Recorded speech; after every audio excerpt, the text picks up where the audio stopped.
Assalamualaikum warahmatullahi wabarakatuh.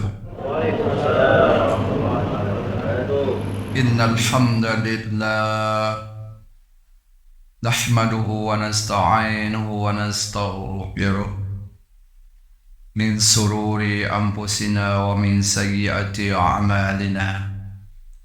May yahdihillahu fala mudilla lahu wa may yudlilhu fala hadiya lahu.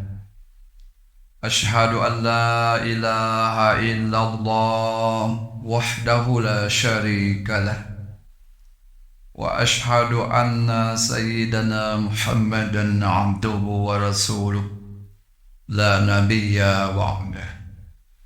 اللهم صل على سيدنا محمد وعلى آله وصحبه أجمعين. أما بعد فيا أيها الحاضرون أوصي نفسي وإياكم بالتقوى الله فقد فاز المتقون. وقال تعالى في القرآن الكريم أعوذ بالله من الشيطان الرجيم بسم الله الرحمن الرحيم يا أيها الذين آمنوا اتقوا الله ولتنظر نفس ما قدمت لغد واتقوا الله إن الله خبير بما تعملون. وقال نبينا محمد صلى الله عليه وسلم اتق الله حيثما كنت واتبع السيئة الحسنة تمحوها وخالق الناس بخلق حسن. صدق الله العظيم وصدق رسوله الكريم. Kaum muslimin sedang jamaah Duma rahimakumullah. Alhamdulillah, segala puji bagi Allah yang telah memberikan nikmat-Nya kepada kita sehingga pada hari ini kita masih bisa hadir di masjid ini dalam rangka mengabdikan diri, menjalankan perintah, menunaikan salat Jumat secara berjamaah. Salawat salam marilah senantiasa kita bacakan, semoga tercurah pahala ke junjungan alam, yakni Nabi besar Muhammad sallallahu alaihi wasallam. Kaum muslimin sedang jamaah Jumat rahimakumullah, bahwa manusia ada kalanya dipercaya, ada kalanya tidak dipercaya. Kenapa hal ini muncul? Kenapa hal ini terjadi? Karena mungkin orang sudah tidak mempercayai karena tingkah lakunya, karena perbuatannya, karena pernah dipercaya untuk menjalankan kebaikan, dia tidak laksanakan, dia tidak kerjakan, maka yang mempercayai selama ini boleh saja untuk kedua kalinya dia tidak percayalah. Yang kedua, dia dipercayai selamanya, disenangi oleh orang banyak, bahkan ketika dia tidak ingin untuk menduduki suatu jabatan pun diminta. Kenapa? Karena ketika dia menjalankan jabatan, kedudukan, dia bisa dipercaya. Kaum muslimin sedang sholat Jumat rahimakumullah. Antara kedua ini dapat dipercaya namanya amanah. Ketika dia tidak bisa dipercayai, itu yang disebut dengan riya. Kaum muslimin sedang salat Jumat rahimakumullah. Kalau dari segi bahasa, makna amanah adalah dapat dipercaya. Kapan amanah itu terjadi? Bila ada yang menyerahkan sebuah kepercayaan kepada kita, lantas kita menerimanya, itu amanah namanya. Yang kedua, namanya amanah ataupun bentuk titipan apapun bentuknya itu Di samping orang sudah mempercayai kita, juga amanah itu suatu saat akan dikembalikan kepada yang punya amanah ataupun kepada yang mengamanahi. Jadi hanya sifatnya dia sebagai kepercayaan saja. Kalaulah dia seorang pejabat diamanahi menjalankan sesuai dengan jabatannya. Kalaulah dia seorang pemimpin rumah tangga, sebagai orang tua bapak misalkan dia diamanahi sebagai pemimpin di rumah tangganya. Nah, ketika dia memimpin, ketika dia menjalankan kepemimpinannya, bila dia melakukan sesuai dengan yang dipercayakan kepadanya, maka dia disebutlah sebagai amanah, orang yang dapat dipercaya. Sebaliknya, kita ambil contoh kecil saja, ketika kita sebagai kepala keluarga tidak menjalankan perintah sesuai dengan aturan yang telah digariskan kepada Allah kepada kita selaku kepala keluarga, maka disebut tidak amanah namai. Hadirin kaum muslimin sedang salat Jumat rahimakumullah. Namun pada kesempatan ini yang ingin kami sampaikan adalah bahwa semua kita sudah diberi oleh Allah amanah. Semua kita tidak terkecuali, karena memang awalnya ketika kita di alam arwah, kita sudah menyadari, mengakui amanah itu untuk kita jalankan sesuai dengan yang dikehendaki oleh Allah Subhanahu wa taala. Disinilah perjanjian kita kepada Allah. Disitulah kita telah mengakui Allah sebagai Tuhan kita dan menerima ketentuan daripada Allah itu sendiri. Disinilah munculnya sami'na wa ata'na. Lalu apa itu amanah Allah kepada kita? Kalau amanah manusia bentuknya nyata, nampak, bisa dilihat, bahkan sebagai ada bukti. Namun apa amanah Allah kepada kita? Ini perlu kita ketahui kaum muslimin sedang salat Jumat rahimakumullah, supaya kita jangan dicap oleh Allah orang khianat, orang ingkar janji, ataupun orang yang tidak dapat dipercaya. Apa itu amanah Allah kepada manusia?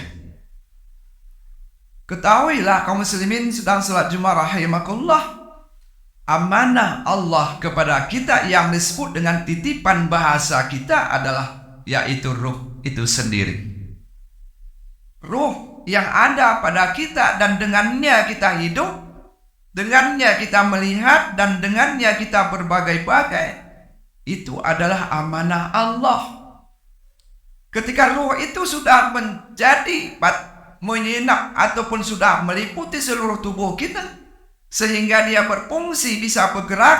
Nah, ketika itulah semestinya bagi manusia memahami bahwa amanah itu harus digunakan sesuai dengan fungsinya. Kita cek kembali. Ketika ruh itu sudah meliputi seluruh tubuh kita, dia bergerak, dia melihat, dia bisa berkata. Betulkah ketika berkata, itu kita sudah berkata-kata yang baik? Betulkah ketika kita mendengar, sudah mendengar yang baik? Ketika kita melihat, sudah melihat yang baik? Kalau proses ini kita kerjakan, artinya semuanya baik, maka kita disebut sebagai amanah, orang yang dipercayai oleh Allah Subhanahu wa ta'ala. Namun sebaliknya kaum muslimin sedang salat Jumat rahimakumullah, bila amanah yang dititipkan Allah kepada kita ini kita ingkari,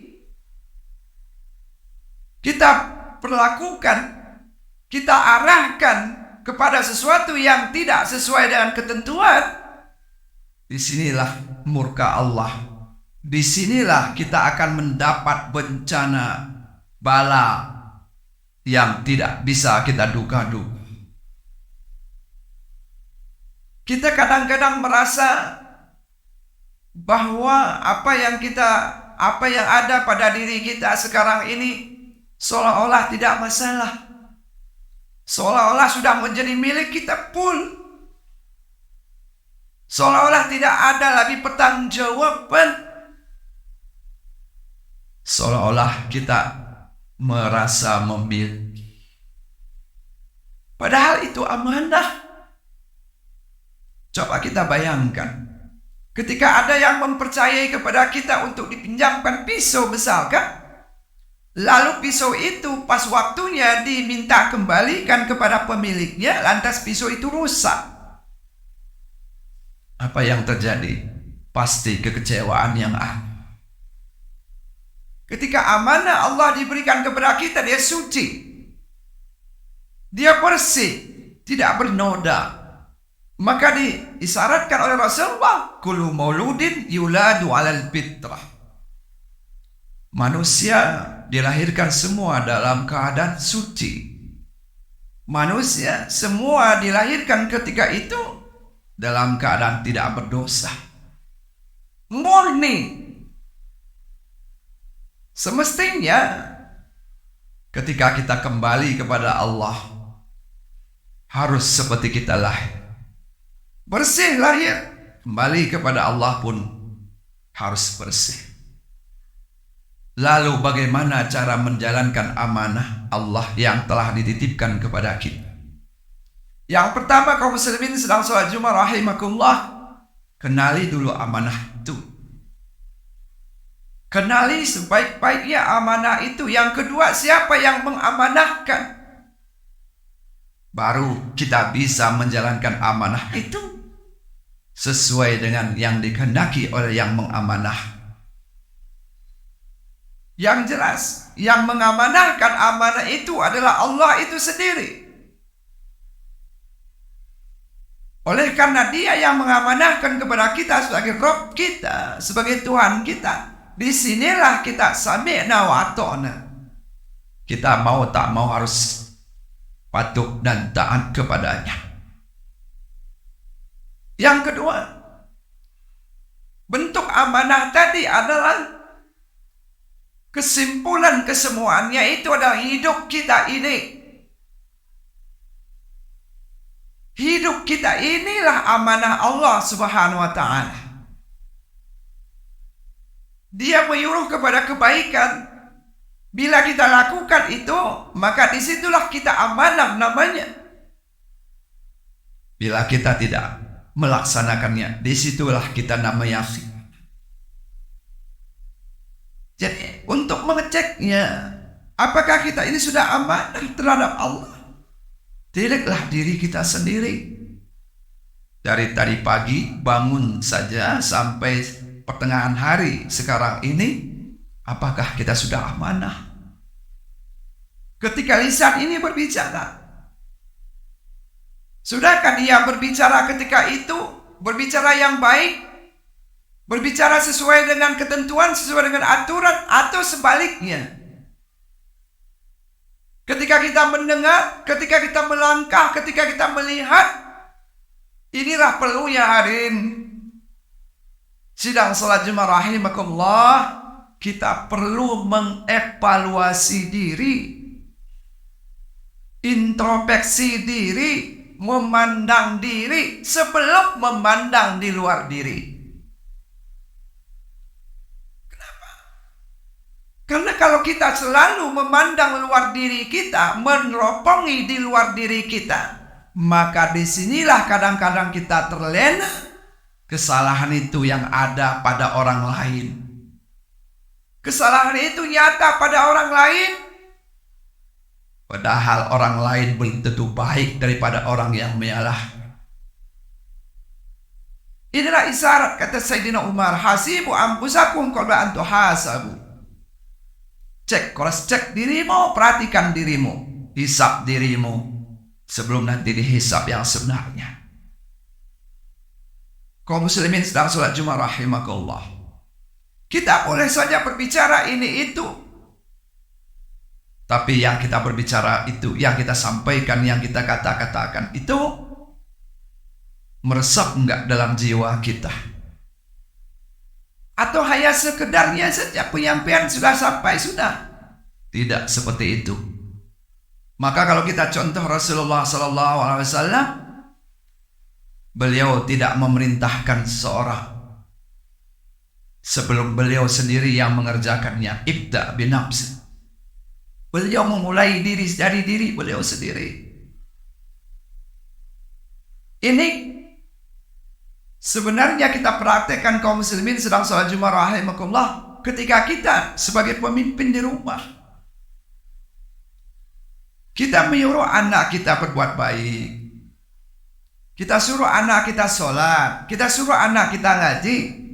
Sudahkah itu sebelum kalimat perintah itu terjadi? Sudahkah kita laksanakan? Sudahkah kita ngaji? Sudahkah kita sholat? Kalau belum, maka anak akan menyeropongi kita. Dalam hatinya, bapak menyuruh saya sholat, bapak menyuruh saya ngaji, bapak pun tidak sholat, bapak pun tidak ngaji, karena takut. Dia sholat, dia ngaji, karena takut. Disinilah tidak menyerap ilmu itu, karena bukan atas kesadaran. Karena bukan karena hati nurani yang bekerja, tapi rasa takut itu muncul. Sama halnya ketika kita ibadah kepada Allah. Kalau sebab, tulus namanya. Kendati pun sebab itu baik, namun itu masih ada embel-embelnya. Bukankah kita disuruh ibadah wa ma umiru illa liya'budullaha mukhlisin? Disuruh ibadah itu ikhlas, bersih, tidak ada karena. Kita sholat jamaah berburu-buru, jangan ada embel-embelnya. Karena memang saya harus ibadah, karena saya memang sebagai hamba. Itulah yang disebut dengan ikhlas. Kalau kita memperdalam lagi mana ikhlas itu adalah bersih, lapang. Tidak ada kepentingan lain di situ. Mutlak karena Allah. Lillahi ta'ala. Lillahi ta'ala kaum muslimin sedang salat Jumat rahimakumullah. Bukan karena kita, karena Allah. Kalau karena Allah, berarti kita tidak bisa berangkat ke masjid kalau tidak ada pertolongan Allah. Itu maknanya karena Allah. Kita bisa sampai ke Medan karena ada mobil. Berarti yang hebat itu bukan kita, mobil. Kita bisa sholat karena Allah. Berarti yang hebat itu bukan kita, Allah. Kalaulah sedemikian rupanya, di mana kita berbangga terhadap ibadah yang kita lakukan? Tak ada rasa bangga. Sedekah yang pernah kita sampaikan, ilmu yang pernah kita ajarkan, ada rasa bangga. Kenapa? Semuanya ada di balik itu. Ada remote yang menggerakkan. Maka bagi yang digerakkan semestinya dia tidak perlu bangga. Bagikan wayang dan dalang. Jangan merasa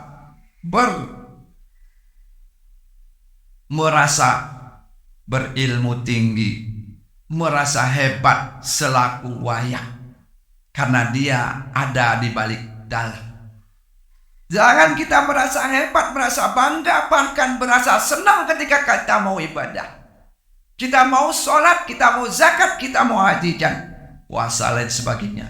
Ketahuilah ada di balik sebalik. Apa itu? Kita tidak bisa melakukan. Maka kaum muslimin sedang sholat Jumat rahimakumullah, nyatakanlah yang di balik layar itu. Ingatlah dia. Sadarilah dia. Kenanglah dia. Pujilah dia. Karena dialah kita bisa berada. Karena dialah kita bisa melakukan sesuatu yang ada ini. Intinya kaum muslimin sedang sholat Jumat rahimakumullah, bila kita mau dianggap oleh Allah adalah orang yang dapat menjalankan amanah, maka kerjakanlah sesuai dengan fungsinya. Kalau mata melihat, dialah yang baik. Kalau telinga mendengar, lihatlah, dengar pendengaran yang baik. Begitulah selanjutnya, supaya kita tidak mendapat laknat daripada Allah Subhanahu wa ta'ala. Mudah-mudahan ada manfaatnya. Barakallahu li wa lakum bil Qur'anil azim wa nafa'ani wa iyyakum bi ayati wa dzikril hakim. Aqulu qouli hadza wa astaghfirullah innahu huwal ghafurur rahim.